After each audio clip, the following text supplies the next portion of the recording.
Hi guys, দেখো আজকে বানাচ্ছি সকালবেলা মসুরির ডালের বড়া। এই যে ডালটাকে কালকে রাত্রে ভালো করে ধুয়ে ভিজিয়ে রেখেছিলাম, এটা মিক্সির মধ্যে পেশাই করে নিয়েছি। এটার মধ্যে কোনো জল দেওয়া হবে না। আর এই যে আলু কাটার মেশিন দিয়ে আলু কেটে নিয়েছি। এইখানে মশলা বানিয়ে আছে আদা রসুন লঙ্কা। ডালের মধ্যে দিয়ে দেওয়া হচ্ছে লবণ,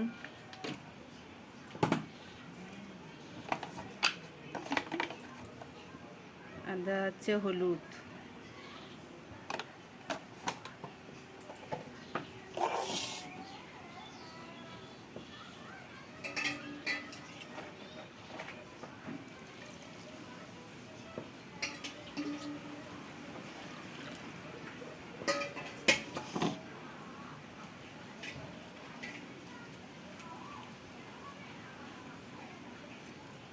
দিয়ে দেওয়া হচ্ছে কেটে রাখা আলু,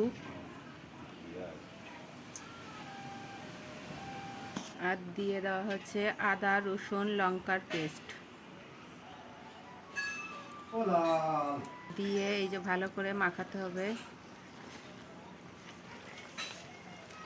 এই দেখো বন্ধুরা, মাখানো হয়ে গেছে, রেডি। এরপর কড়াই গরম হয়ে গেছে, কড়াইতে দিয়ে দেওয়া হবে রিফাইন তেল। এই যে রিফাইন তেল দেওয়া হয়ে গেছে, এবার রিফাইন তেলটা গরম হবে। এই যে কড়াইতে তেল গরম হয়ে গেছে, এবার দিয়ে দেওয়া হচ্ছে পকোড়া। এই দেখো বন্ধুরা, বড়া দেওয়া হয়ে যাচ্ছে।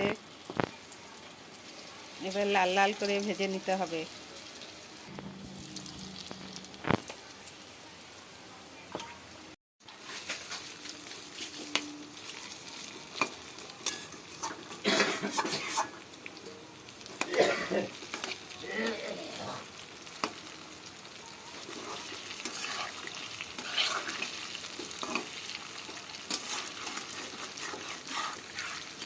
এই দেখো বন্ধুরা, হয়ে গেছে ডালের বড়া, লাল লাল করে ভাজা হয়ে গেছে, রেডি।